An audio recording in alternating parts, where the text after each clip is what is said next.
Душқа түспесек те хотя бы басымды жуып алдым. Жаным ішімде таңып беріп, андай салафанмен су тимесін деп сөйтіп душқа кіріп басымды жудық екеуміз. Ешкіммен сөйлесіп отқан жоқпын. Үстім жатырмыз үйде.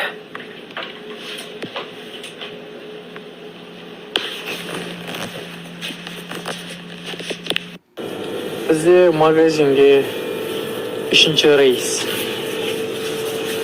рейске келдік магазинге.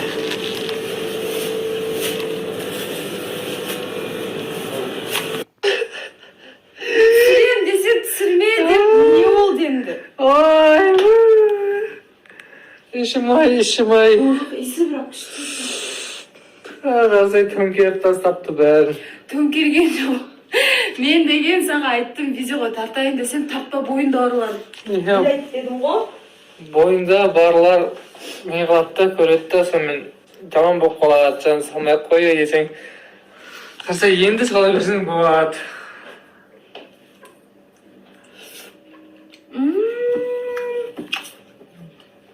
Күшті екен бірақ.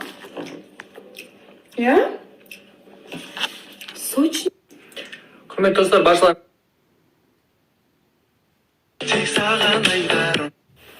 Албет.